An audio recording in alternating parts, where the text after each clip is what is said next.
Le reçu tombe comme une condamnation. Papier fin, froissé entre ses doigts amaigris, le stylo noir qui barre la case « Type » est net, sans hésitation. 0,00.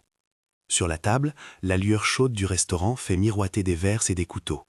Plus loin, la veste en cachemire du client, la montre, le bouquet de couverts parfaitement aligné, tout ce qu'elle a appris à servir sans être vue.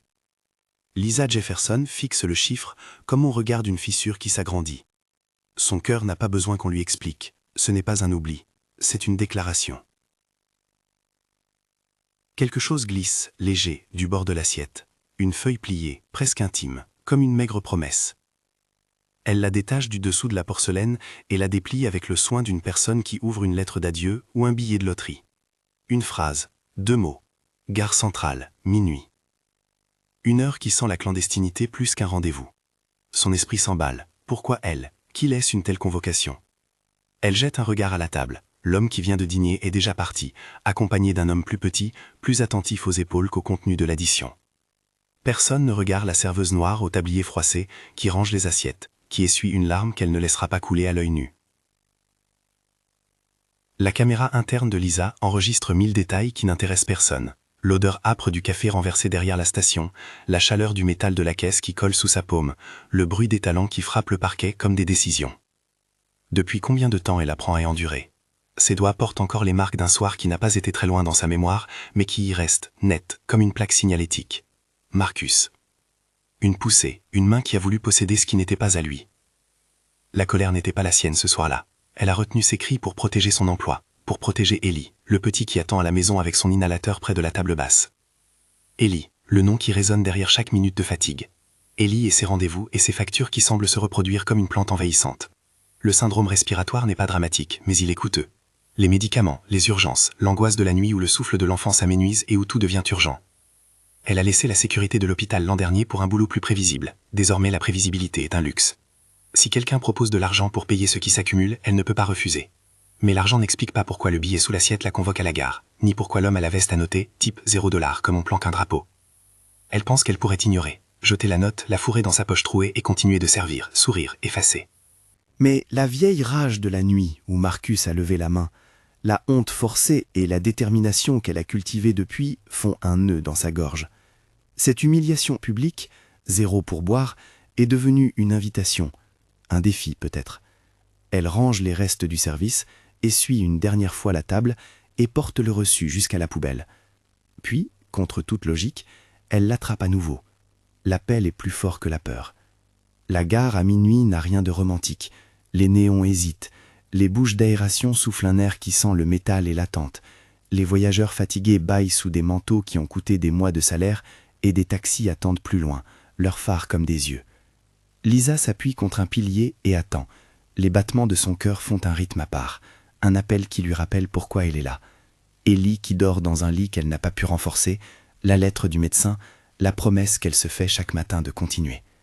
Une silhouette s'approche au moment où la pendule marque minuit. La personne est parfaitement à l'aise avec la pénombre, comme si elle avait l'habitude des rendez-vous secrets. Costume sombre, visage classiquement sculpté, une barbe délicatement taillée. Il y a dans sa tenue une évidence de pouvoir qui lui appartient de naissance. Victor Harland. Le nom circule dans les magazines qu'elle a feuilletés un jour pour se sentir presque riche, philanthrope, investisseur, structure qui pousse comme des gratte-ciel. Et pourtant, quand il lui tend la main, sa voix est plus surprenante que son argent. Ni paternelle, ni méprisante. Une neutralité calculée. « Vous étiez celle de la table 6, ce soir, dit-il. Son accent ne donne rien de chaleureux. Il a observé sans être vu. Il avait vu le stylo noir qui avait barré la case pour boire. Il a vu son visage, la façon dont ses mains tremblaient. Il a vu ce qu'aucun autre en salle ne regardait. La dignité qui ne se brise pas sous la pression. Elle n'a pas envie de questions, mais chaque mot de lui est une clé. Aucune arrogance, aucune pitié manifeste. Il pose un billet sur l'appui, assez pour faire disparaître 3 mois d'angoisse. Mais c'est la proposition qui vient après qui arrête le souffle comme un interrupteur. Je cherche quelqu'un qui sait lire les petites choses que les autres jettent. Je veux quelqu'un qui ne recule pas quand on lui dit qu'elle n'a rien à perdre. Vous avez l'œil. Vous refusez d'être invisible. Si vous acceptez, je peux vous donner une somme qui paiera tout pour Ellie. Et plus. La promesse flotte, tentatrice. L'esprit de Lisa voyage rapidement. L'argent nécessaire pour régler les arriérés. La possibilité d'un appartement où Ellie pourrait récupérer. L'idée d'un lieu sûr. Mais quelque chose dans son intuition claque comme un garde-fou. Victor est un milliardaire. Son monde est fait de griffes invisibles. Acceptée, elle sera observée, embarquée dans un système plus vaste. Elle repense à Marcus. Elle pense à la nuit où elle a dû sourire alors que la main de l'homme cherchait plus que l'ombre d'une excuse dans sa jupe. Elle pense à toutes les femmes qui n'ont pas eu le choix. Mais elle pense surtout à Ellie. « Pourquoi moi ?» demande-t-elle, la voix sèche. Il sourit légèrement, étrangement, comme si la question préfigurait sa réponse. « Parce que vous n'avez pas cédé, parce que vous avez gardé votre visage même après qu'il vous ait préféré être muette. Parce que vous étiez celle qui a regardé le reçu et l'a pris au sérieux. Les gens comme vous voient ce que les autres effacent. C'est assez pour qu'elle ne puisse pas dire non. Ce n'est pas seulement l'argent, c'est la reconnaissance. Une évidence qu'elle ne veut pas refuser. Son regard compte. Victor lui remet une carte, pas d'un bureau, mais d'un numéro et d'un lieu. Un entrepôt en périphérie. Une épreuve, d'abord. Pas de violence. Juste des indices, des choses à repérer. Si vous la passez, vous apprendrez à déchiffrer plus que des reçus. Il la regarde intensément, comme si la regardant la faisait plus réelle. Si vous acceptez, vous ne serez pas seul. Il disparaît ensuite dans la nuit avec une aisance qui heurte. Lisa tient la carte, les doigts engourdis par le froid et la décision. L'offre est pure transaction et promesse déguisée. Pouvoir, argent, danger. Elle rentre chez elle, la note dans la poche, le cœur comme un tambour qui frappe un tempo de bataille. Chez elle, la lumière est faible. Ellie dort, une lampe laissant une auréole sur son visage paisible. Les médicaments sont sur la table de chevet, la facture glissée comme une sentence. Lisa s'assied à la petite table, la carte devant elle. Elle repense à Marcus, à la façon dont on lui avait arraché un peu de dignité. Elle songe à la dernière fois où elle avait pleuré, en regardant la photographie d'Ellie en bas d'un dossier. Elle pense à la promesse de ne pas céder. Le choix se fait doucement. Ce sera un oui, mais à sa façon. Elle accepte parce qu'elle n'a jamais cru au sauveur parfait. Elle acceptera de travailler avec un milliardaire parce qu'elle ne veut plus supplier la compassion. Elle veut l'exiger. Le premier contact officiel a lieu dans l'entrepôt. Les portes grincent. L'endroit sent le bois sec et le plastique. Un local transformé en bunker de verre. Ordinateur peu visible. Des caisses d'uniforme. Victor l'accueille comme on présente un pion sur un échiquier. Deborah Wynne est déjà là. Elle n'a pas l'air âgée, mais son visage porte l'évidence d'une vie dans l'investigation. Regard perçant, cheveux courts, mains qui bougent avec la certitude de quelqu'un qui a fermé des dossiers. Victor la présente en quelques mots. Ancienne enquêtrice, discrète, mauvaise avec le poker, excellente pour débusquer incohérences. Il y a aussi Cyrus Brand dans un coin, large, épaules carrées, un passé de nettoyage selon les rumeurs. Pas un homme de violence gratuite, mais quelqu'un qui sait comment les choses sont faites. On ne lui donne pas un poste officiel, on lui propose un rôle, observatrice. Ce n'est pas l'espionnage hollywoodien, c'est une mission d'attention aiguë. Lire manifeste, remarquer non récurrent, classer mouvement de biens. Il ne parle jamais d'illégalité précise, seulement d'anomalies, de patterns qui se répètent et qui prennent forme comme une carte d'un monde parallèle. Victor explique que l'entreprise Owerin, un nom qui revient dans divers documents, est plus qu'un nom, une ombre, un code, J. Owerin. Owerin incarne quelque chose qui ressemble à un système. Les pages glissent devant elle, colonnes, dates, destination. À l'œil nu, ce sont des chiffres. Avec du temps, il pourrait être la preuve d'un système qui masque des transferts. Pas techniques, non, mais des routes et des comptes dont la logique échappe au regard léger. Lisa s'installe à sa petite table, ses doigts glissant sur des papiers comme on parcourt la peau d'un animal pour en sentir la direction. Les premiers jours sont humbles, elle range, elle retranscrit, elle note. Mais son cerveau a été forgé à repérer les choses que personne d'autre ne voit. Les motifs d'un client, la légère hésitation avant de percer un sourire, la façon dont une pile de serviettes trahit une habitude. Ses premières trouvailles sont humbles, mais nettes. Un nom qui revient plus souvent que prévu. Une adresse qui ne correspond pas à un bureau, mais à un entrepôt utilisé comme façade. Deborah la guide sans dénigrer, avec la patience d'une menteur qui reconnaît la fin. La vie de Lisa bifurque. Les nuits sont consacrées au travail, les journées à Ellie. Victor lui donne un logement dans un quartier calme, assez proche pour que l'enfant n'ait pas à changer d'école. Il y a des règles strictes, aucune exposition publique, aucune affirmation hors de l'équipe. Le pouvoir de Victor se fait sentir dans les détails. Un assistant qui répond avant qu'on ait fini de poser une question. Des accès à des bases de données légales, des canaux où l'on échange les pièces. Mais sa manière est froide. Il la protège comme on met une plante rare derrière du verre. On la nourrit, on la limite. La première révélation véritable n'est pas spectaculaire, c'est un pattern. Une série de manifestes où le poids déclaré d'un container ne correspond pas à ce qui est ensuite compté. Une liste incluant Owerin comme expéditeur vers des destinations qui, sur le papier, ne doivent rien recevoir. Lisa se prend à rassembler ces lignes comme si elle assemblait un puzzle d'enfant. Chaque fois qu'elle relie un point, quelque chose de plus vaste apparaît. Elle envoie ses notes à Déborah qui, hochant la tête, lui dit « Tu vois ce que je vois, on tient quelque chose ». Le mot « tient » retentit comme un marteau qui donne sens. Mais tandis qu'il rassemble, le monde extérieur ne reste pas inerte.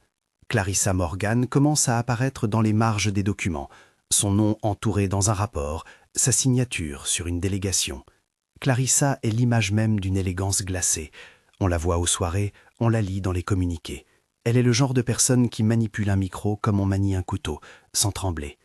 Léonard Trass, le COO, est son ombre pratique. Son sourire est un outil qui répare des contrats. Ensemble, ils forment la façade capable d'aveugler les soupçons. La tension monte quand Lisa découvre une correspondance privée, un échange bref qui laisse entendre que des fonds sont déplacés pour la protection de la continuité. Le texte est économe, mais il sait laisser entendre la présence d'un service qui n'a rien d'un service public. Quelques mentions anonymes évoquent Redback. Le mot pique comme il épine. On chuchote une explication possible, une organisation paramilitaire dissimulée derrière des contrats de sécurité. Mais ce ne sont que rumeurs pour l'instant, des ombres qui se dissimulent derrière des sigles. La réalité frappe plus durement que les mots. Un soir, après un décompte tardif, Lisa trouve la porte de son appartement entr'ouverte. Rien n'est pris, mais tout est un avertissement. La serrure grince comme une menace. Elle se rend au lit avec Ellie, feignant la normalité, pendant que son cerveau cartographie chaque bruit de la nuit. Elle comprend que le jeu est plus dangereux que prévu. Les ordres de Victor à la discrétion ont un goût amer. Être utile peut vous faire cible. Encore une fois, elle pense à Marcus, et elle sent la colère se raviver. Mais elle sait aussi qu'ouvrir la bouche à la police serait se heurter à un mur qui porte un nom. La loi est une machine lente. Victor propose une voix qui promet d'être directe. Un autre soir, alors qu'elle épluche des pages et des listes, un message vocal arrive sur le téléphone de Victor. La voix est claire, veloutée, et contient une menace vélée quand elle mentionne « compenser ceux qui connaissent trop bien ». Clarissa a un phrasé qui ne s'écrase jamais, mais qui a le tranchant du fer chauffé. Victor l'écoute et ne réagit pas comme un homme surpris. Il réagit comme quelqu'un habitué à des coups bas. Il la regarde ensuite avec un calcul qui se veut rassurant. Ils vont protester. Ils vont envoyer leur peur. Nous continuerons. Lisa sent plus qu'elle ne comprend qu'elle va être poussée dans des lignes de front qu'elle n'avait pas prévues. Elle est devenue l'œil. Mais désormais cet œil dérange. Le rôle demandé à une serveuse s'est transformé en une arme discrète. Elle commence à voir son reflet autrement, plus aigu, plus tranchant. Dans le miroir, l'image qu'elle renvoie est celle d'une femme qui a choisi de lutter pour l'air de son enfant. Déborah, qui a gagné sa confiance en quelques nuits, lui donne la première vraie mission solo, aller à un entrepôt répertorié comme bureau logistique, y noter les plaques d'immatriculation, la fréquence des livraisons et tenter d'obtenir une copie d'un manifeste sans provoquer d'incident. « Tu n'as pas besoin de Franck Tire-des-Portes », dit Déborah en souriant, mais sans amusement. « Tu as besoin d'une paire de yeux, d'un carnet et de ton talent pour passer inaperçu. » Lisa hoche la tête. C'est exactement ce qu'elle sait faire. La première entrée en scène de Clarissa laisse une empreinte sociale plutôt qu'un acte direct. Un article dans un journal local décrit une plaque d'inauguration où Clarissa pose un ruban rouge et sourit, photographiée à côté de Léonard. Les images sont des sourires calibrés, des poignées de main qui masquent des accords. Mais dans le coin du cadre, Lisa voit quelque chose qu'elle avait appris à reconnaître, la posture de ceux qui ne laissent rien au hasard. Elle ne s'étonne pas quand, cette même semaine, un colis anonyme est déposé devant la porte de l'entrepôt où elle a travaillé. Dedans, il y a une photo d'elle, prise en train de prendre des notes à l'extérieur d'un bâtiment. Quelqu'un la regarde, quelqu'un sait qu'elle observe. Le danger a un rythme lent avant de s'accélérer. Ils avancent à tâtons, Victor, Déborah, Cyrus, Lisa. Les preuves s'assemblent. Des routes floues reliant Owerin à des comptes écrans, des transferts qui ne donnent sens que pour ceux qui tiendront un journal. Reginald King, un ancien informateur basé à la Nouvelle-Orléans, envoie un message court et grinçant. Owerin n'est pas une personne, c'est une procédure. Garde les yeux sur Malcolm. Malcolm Owerin, le fils. La piste devient personnelle. Il pourrait être le maillon faible qui rend tout visible. Pour Elisa, chaque nom qui apparaît est une promesse de vérité, mais aussi une menace. Elle pense à Ellie et à l'idée que s'il lui arrive quelque chose, tout aurait été pour rien. Elle se rappelle ce que Victor lui a dit lors du premier rendez-vous. « Vous ne serez pas seul. » Les mots sont protecteurs et vides à la fois. Ils ont la chaleur du métal froid. Une nuit, en rentrant d'une mission discrète où elle a noté plaque et visage, un homme la suit. Ces pas ne sont pas une menace physique immédiate, ils sont une technique d'intimidation. Lisa accélère, serpente entre les ruelles, jusqu'à une bouche de métro où une foule anonyme absorbe et dissipe la menace. Elle ressent une poussée d'adrénaline, non pas horrifiée, mais vive. Elle n'est pas une proie. Elle apprend à contourner la peur. Une fois chez elle, elle essuie la sueur sur ses mains et embrasse le front d'Ellie comme en sait l'impact. Le puzzle commence à montrer des bornettes, mais les pièces centrales manquent encore. Malcolm est un nom sur une liste, mais la présence d'un fils qui pourrait parler contre son père ou sa fortune donne au plan une urgence inattendue. Victor en parle comme d'un risque et d'une opportunité. Si nous avons Malcolm, nous avons la crédibilité, confie-t-il à Lisa, sans la regarder, comme s'il pesait les chances sur une balance invisible. Mais il faut approcher sans qu'on comprenne pourquoi. Il y a des moments où Lisa doute. Se jeter dans un monde d'ombre aux côtés d'un homme qui porte le pouvoir comme un manteau est quelque chose qui exige du courage ou de la folie. Elle se rappelle la main de Marcus, la détresse d'Ellie, les factures qui tombent. Elle se rappelle aussi l'homme qui a déposé le reçu sans pourboire. Ce geste humiliant s'est mué en convocation. Ce qui avait paru une injure devient ouverture. Elle se dit que le véritable affront n'était pas le manque d'argent sur le reçu, mais le mépris dans lequel on tient les gens qui servent. Elle décide de transformer l'offense en force. La fin d'une semaine d'enquête est marquée par une petite victoire. Un manifeste intercepté, une ligne où G. Awerin est suivie d'une adresse qui ne sert à rien sur les registres publics. C'est une minuscule fenêtre, mais elle laisse filtrer la lumière. Déborah sourit cette fois, pas de manière professionnelle, mais comme une femme qui sait qu'un pas vient d'être fait. Victor, en revanche, garde son masque. On ne peut jamais dire s'il se réjouit pour la vérité ou pour l'effet qu'elle produira sur son monde. Le téléphone de Lisa vibre tard dans la nuit. Un message sans texte, juste une photo. Elle, la note sur la table du restaurant prise du dessus. Et sous l'image, une simple phrase. « Regardez ce que vous branchez ». L'anonymat du message la pousse vers un froid intérieur. Ce n'est plus juste une mission, c'est une emprise. Elle se rappelle du reçu. Le type 0 n'était peut-être qu'une manière de la distinguer en public, de la provoquer. Mais pour elle, c'est devenu autre chose. Le premier pas d'un chemin qui l'amènera plus loin qu'elle n'aurait jamais imaginé. Elle ferme les yeux, respire et laisse monter la colère en promesse. Elle n'enverra pas Ellie adornir avec la peur. Elle ne rendra pas les coups par des mots qui l'auront diminué. Elle transformera l'humiliation en outil. Le reçu était une piqûre, la note une porte. Elle la franchit. Et lorsque, au matin suivant, un nom apparaît encore et encore sur les feuilles qu'elle trie, Awerin, Awerin, Awerin, Lisa comprend que ce nom est le fil rouge. Il faudra tirer dessus pour dérouler la pelote. Elle glisse une main dans sa poche et retrouve la note sous l'assiette, devenue talisman et avertissement. Elle la replie, la range et sort pour affronter la journée. La détermination aiguisée, le souffle court mais le regard plus fixe que jamais. Les premiers signes d'un mouvement sont là. Une guerre de regards commence et elle a choisi son camp. Le talisman dans sa poche ne la quitta pas pendant plusieurs semaines. La petite feuille pliée sous l'assiette devint pour Lisa une boussole muette, un rappel que l'humiliation avait été la première phrase d'une histoire qui allait se lire autrement. Les jours suivants, leur première percée, l'équipe d'entrepôt, Victor, Déborah, Cyrus et elle, travaillaient comme si chaque nuit pouvait offrir la pièce manquante. Les feuilles se superposaient, les manifestes s'alignaient, et lentement, Awerin se dessinait non plus comme un nom isolé, mais comme une logique. Des tournées qui contredisaient la comptabilité, des containers dont le poids déclaré avait été modifié, des adresses fantômes reliant des entreprises écrans. « Regarde ça !» dit Déborah un soir, la lampe du bureau jetant des carrés lumineux sur la table. Elle fit glisser une feuille vers Lisa. « Ce que tu as trouvé n'est pas un accident. Ce sont des routes répétées. Awerin n'est pas un expéditeur par hasard. C'est une méthode. » Lisa effleura le papier du bout des doigts. Les colonnes de chiffres, qui d'ordinaire lui donnaient mal à la tête, prenaient maintenant des formes reconnaissables. Un motif de transfert qui se répétait à la même heure, des noms qui revenaient avec une régularité presque cérémoniale. Reginald King, l'informateur de la Nouvelle-Orléans, continuait d'apparaître dans leur correspondance. Il envoyait des fragments, des mails cryptiques, des photos prises au hasard, mais l'indication était claire et brute. Garde les yeux sur Malcolm. Malcolm, le nom faisait vibrer une corde différente. Pour Victor, Malcolm représentait une pente dangereuse. Le fils d'un empire peut autant protéger un secret que le détruire. Mais pour Déborah et Cyrus, la présence d'un héritier réticent signifiait une possibilité, la crédibilité qu'une voix interne pouvait conférer à leurs preuves. Pendant ce temps, la riposte de l'envers de ce monde ne se fit pas attendre. Clarissa Morgan entra dans le récit comme une ombre polie, une série d'articles flatteurs, des apparitions publiques soigneusement chorégraphiées. Chaque image d'elle collée au communiqué renforçait son rôle de visage respectable d'un appareil qui cherchait à paraître inoffensif. Mais derrière les sourires, la tension grimpa. Des appels anonymes aux fournisseurs de Victor menaçaient de tout faire voler en éclats. Des photographies d'elle et Léonard Tross en réunion circulaire, suffisamment pour que l'équipe comprenne qu'on préparait une contre-offensive. Un matin, Lisa découvrit une lettre glissée sous sa porte. Une photo d'elle, prise de loin, prise alors qu'elle notait une plaque d'immatriculation. Le message, simple et froid, disait « Nous voyons, reste à ta place ».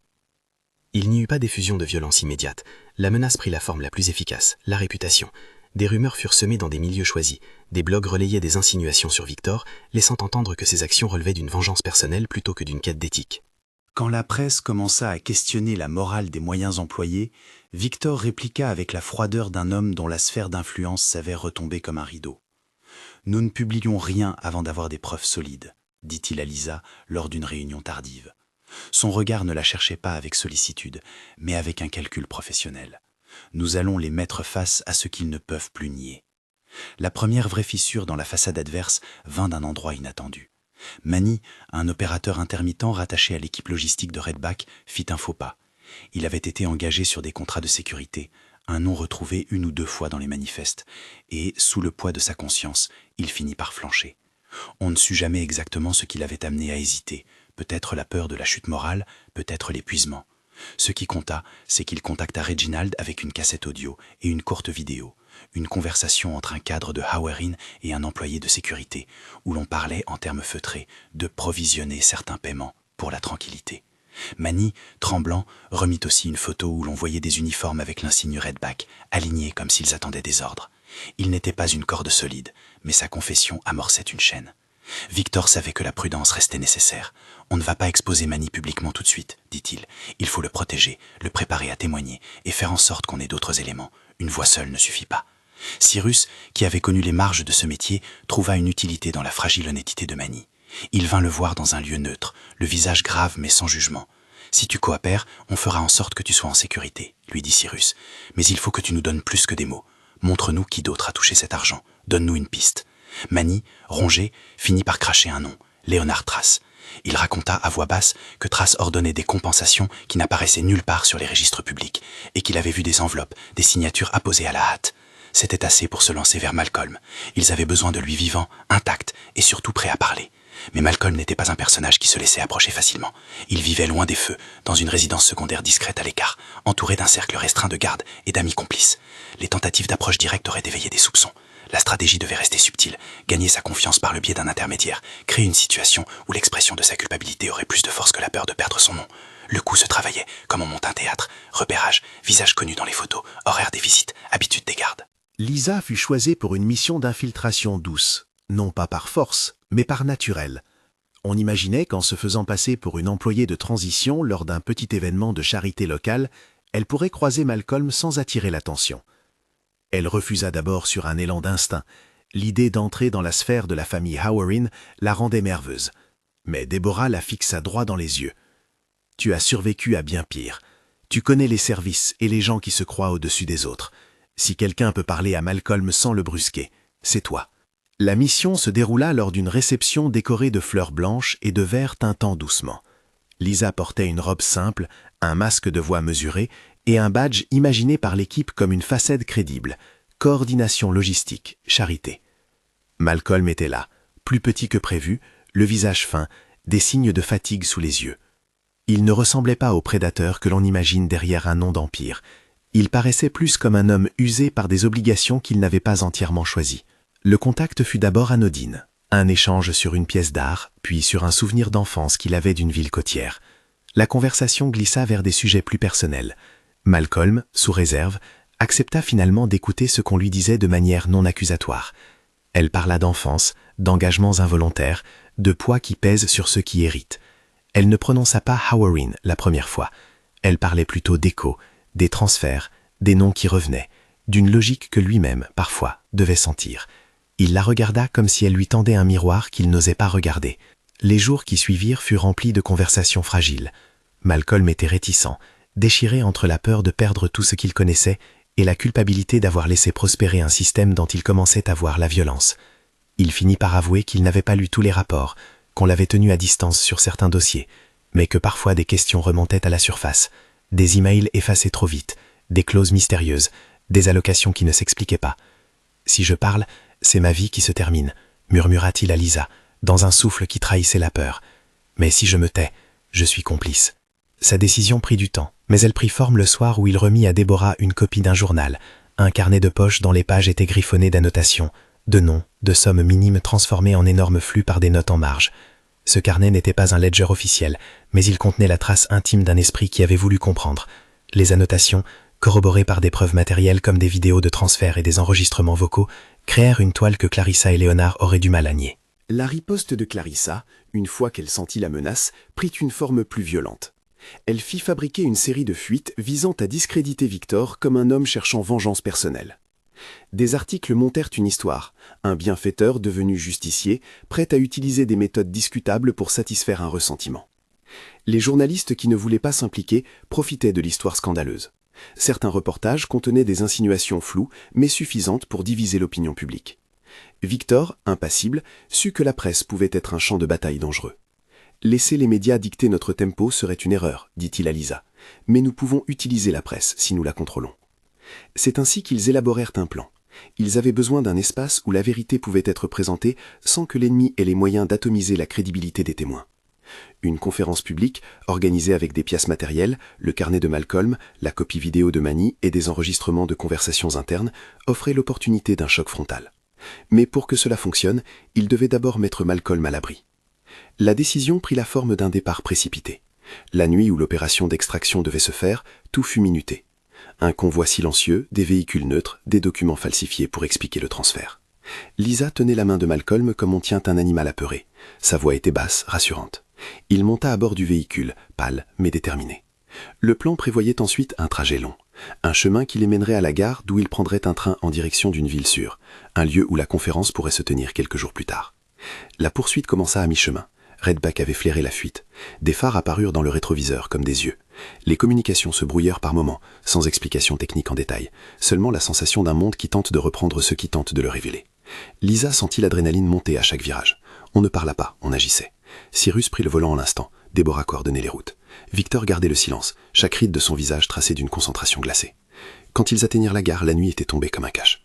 Le plan initial prévoyait un wagon réservé, mais l'opération fut forcée de s'adapter. Ils durent monter dans un véhicule de fret à la hâte pour se fondre parmi les ouvriers et les caisses. Le grincement du métal, l'odeur du vieux bois, les pas précipités des autres voyageurs, tout se mêla à la tension. Lisa serra la main de Malcolm jusqu'à sentir ses articulations blanchir. Elle pensait à Ellie, qui, ailleurs, dormirait peut-être paisiblement si tout se passait bien. La course sur les rails prit un caractère presque surréaliste. À mi-chemin, des lumières apparurent comme des dentelles d'alerte, une jeep de sécurité à l'arrière, deux silhouettes agiles qui tentaient de monter. La confrontation ne fut pas une scène de cinéma sanglante, ce fut une série de gestes rapides, une porte fermée à temps, un signal passant par une radio, une dispute dans l'obscurité qui se perdit dans le bruit du train. Lisa, le corps tendu, sentit la peur sourdre, mais neutre, précise. Il cachait Malcolm sous de vieux sacs, tandis que Cyrus et Déborah faisaient diversion. Ils descendirent du train à l'aube, dans une petite gare déserte d'une ville qui n'appartenait à personne. L'air avait le goût du sel distant. Ils se fondirent dans la foule matinale, et la solidarité clandestine de leur équipe prit le relais. Manny fut placé sous protection discrète, son statut d'informateur consolidé par la promesse d'un témoignage sécurisé devant les autorités. Malcolm, assis ensuite dans une chambre anonyme, lut les pages du carnet, comme si chaque mot pouvait se transformer en une sentence. Lisa resta avec lui des heures, parlant doucement, sans conseil ni jugement, juste présence. C'est là qu'il prit la décision qui allait tout changer. La conférence fut organisée à l'abri d'un tribunal local, un endroit solennel où la parole n'était pas seulement bruit, mais acte. Les journalistes remplissaient la salle, leurs caméras prêtes, leurs questions déjà traçant des lignes. La nervosité se sentait comme un courant électrique. Victor, pour une fois, prit le pas en second plan. Il avait demandé que tout soit centré sur Malcolm. La vulnérabilité du témoin donnerait force à la confession. Quand Malcolm monta sur le pupitre, il tremblait légèrement. Lisa était dans la salle, au premier rang, les mains serrées. Déborah posa sur la table le carnet, des extraits vidéo, des enregistrements. Réginald, présent physiquement, donna la parole à Manny, dont la voix, d'abord cassée, prit de l'assurance au fur et à mesure qu'il récitait des faits qu'il avait vus. Les vidéos furent projetées, des images d'échanges, des signatures, des transferts. Les journalistes se penchèrent en avant, même les plus sceptiques ne purent ignorer la cohérence des éléments. Malcolm prit la parole. Il commença par dire simplement qu'il était né dans une famille qui lui avait donné plus que ce qu'il pouvait comprendre jeune, et qu'il avait longtemps choisi le silence par peur. « J'ai peur aujourd'hui, dit-il, la voix brisée, mais je comprends maintenant que ma peur ne doit pas peser plus lourd que la voix de ceux que nous avons blessés. » Il déplia ensuite des pages du carnet et lut des extraits, date, nom, petites notes qui expliquaient des allocations pour protection et des transferts vers des comptes qui n'avaient de sens que pour des initiés. Il cita des noms, il cita des endroits. La salle, d'abord sceptique, retint son souffle. Ce fut l'enchaînement qui fit chanceler les constructions solides. La corrélation des preuves matérielles, le journal de Malcolm, la vidéo de Manny, les manifestes compilés par Lisa, formaient un faisceau qui ne pouvait être balayé d'un revers. Un silence lourd suivit la lecture des premières pages.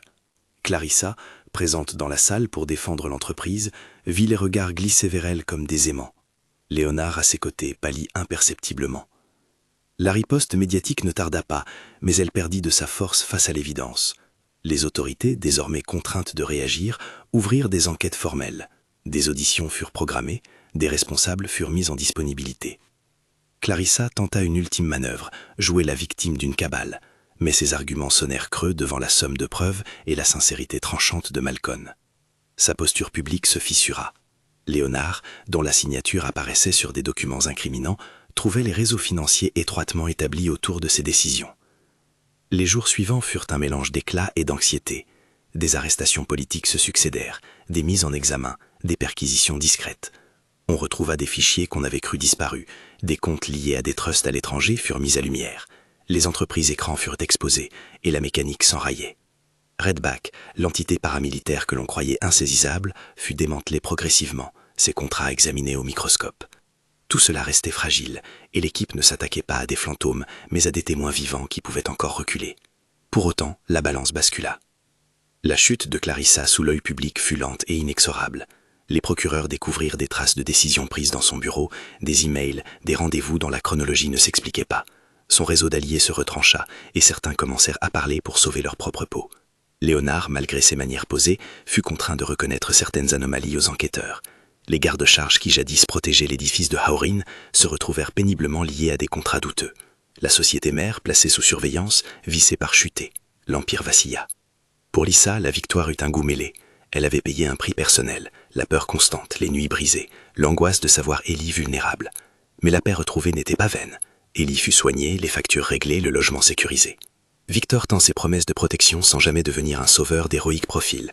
Il restait ambigu, son regard toujours posé quelque part entre la satisfaction d'avoir exposé un réseau et la froideur d'un homme qui savait manier les conséquences.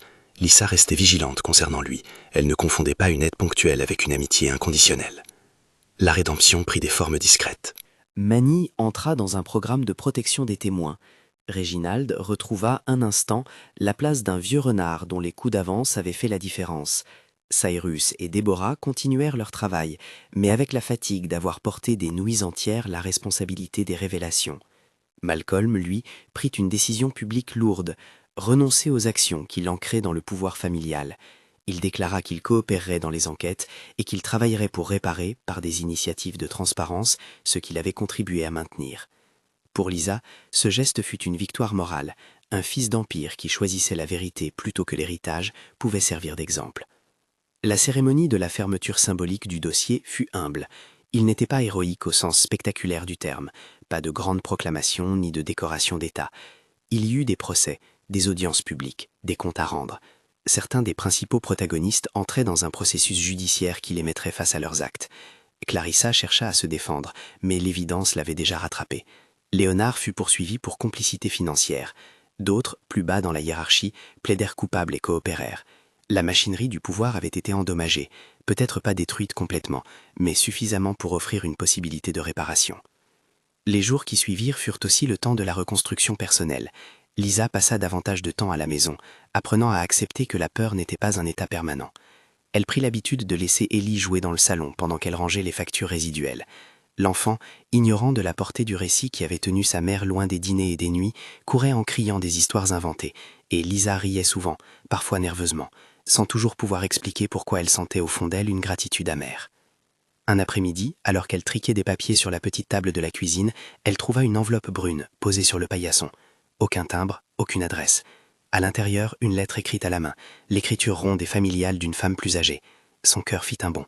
Elle reconnut l'écriture, celle de sa mère, une femme qui l'avait élevée en lui apprenant que la dignité se tenait dans la façon de redresser le dos, même quand la vie pliait les épaules. La lettre était simple. Sa mère y racontait une anecdote d'enfance, comment une fois elle avait affronté un homme qui avait prétendu pouvoir diriger sa vie pour lui apprendre une leçon. « J'ai pris un morceau de pain plus grand que le mien », écrivait-elle en se moquant de sa jeunesse, et je lui ai dit « Si tu veux mon pain, viens le prendre ». Puis la lettre continuait, plus douce. « Il y a des jours où tu vas te décourager. Souviens-toi que tu as déjà affronté plus qu'un reçu marqué 0. Tu as un fils. » Tu as du courage. Et parfois, il faut laisser tomber la colère en la transformant en travail. Lisa lut la lettre 2 fois, et les mots la traversèrent comme un baume. Elle pensa aux choix accomplis, aux nuits où la peur l'avait presque paralysée, et sourit d'un coin de lèvres. Elle pensa aussi à la petite feuille pliée sous l'assiette qui avait tout déclenché. Ce geste qui avait semblé humilié devint une histoire qu'elle pouvait raconter. Elle la posa sur la table, comme un objet sacré de poche, et sentit l'émotion couler, mais contenue, solide. Élie passa en courant, s'agrippa à sa jambe et réclama un gâteau. Elle l'embrassa, la lettre encore à la main, et sentit que quelque chose s'était déplacé. La honte s'était transformée en moteur. Le temps porta ensuite des changements subtils. Victor redessina son champ d'intérêt. Il fit des dons publics pour renforcer la transparence des mouvements financiers et, sans fanfare, appuya des réformes sur la gouvernance des contrats de sécurité. Certains crièrent au cynisme, d'autres y virent une opportunité. Lisa, elle, resta distante. Elle avait appris à garder la méfiance utile. Mais elle acceptait une chose, la possibilité qu'une décision individuelle puisse ébranler des monstres plus grands. La vie reprit sa cadence, maintenant marquée par un sentiment de vigilance plus que d'angoisse. Les procès eurent leur page dans les journaux et les commentateurs multiplièrent les analyses. Beaucoup mirent en avant l'idée d'un monde prêt à changer, certains accentuèrent les incertitudes. Pour Lisa, le récit s'était réduit à l'essentiel. Élie allait mieux, sa maison était plus sûre et sa dignité retrouvée n'était pas une question de fortune, mais de choix. Elle se surprit à repenser souvent au début de tout, le reçu, la case pourboire barrée et la petite note sous l'assiette. La dernière scène de cette histoire se joua une matinée où la lumière d'hiver était claire. Lisa entra dans le restaurant où des mois plus tôt tout avait commencé. Elle n'était pas venue pour une confrontation, mais pour une boucle qui se refermait. Le maître d'hôtel, qui l'avait connue quand elle servait encore ici, la salua avec une politesse gênée. Les tables brillaient du même éclat que jadis. On lui présenta une assiette, un geste cérémoniel, sans invitation, juste comme un rappel. Elle posa une main dessus, se souvenant du crissement du papier et du geste de la vieille nervosité. Elle sourit intérieurement, puis glissa la main sous l'assiette. La sensation fut la même, un pli familier, un papier fin. Ce n'était pas la même note, c'était plutôt une carte soigneusement calligraphiée avec un message simple imprimé. Pour la serveuse qui a dit non, merci. Il n'y avait pas de signature, peut-être un petit clin d'œil de Victor, peut-être de quelqu'un d'autre dans le réseau qui avait suivi l'histoire.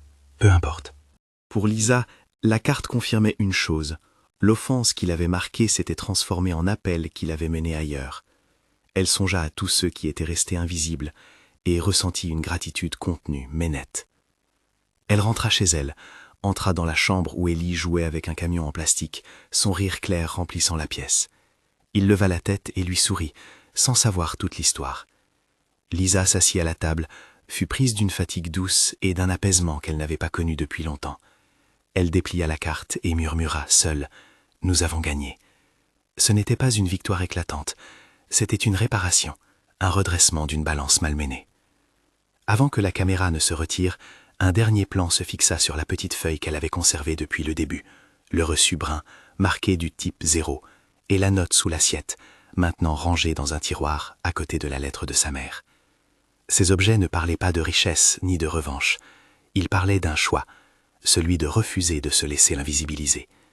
Lisa posa une main dessus, comme pour sceller une promesse. Elle regarda Élie jouer et réalisa que la vraie mesure du courage n'était pas la chute des puissants, mais la capacité de protéger ce qu'on aime et d'ouvrir la bouche quand le monde vous dit de vous taire. Si cette histoire vous touche, pensez à la partager. Peut-être qu'une voix ordinaire, près de vous, attend qu'on l'entende. Les nuages de scandale continueraient de circuler dans les médias pendant des semaines, des mois. Certains coupables chercheraient des failles, certains innocents paieraient encore les frais de la machine. Mais la pièce maîtresse restait immuable. Une serveuse noire, un reçu barré, une petite note sous une assiette, et le choix d'une femme de faire de cette humiliation le point de départ d'une action qui transforma des vies. Partagez cette histoire si vous croyez que la vérité, même fragile, peut faire trembler le pouvoir.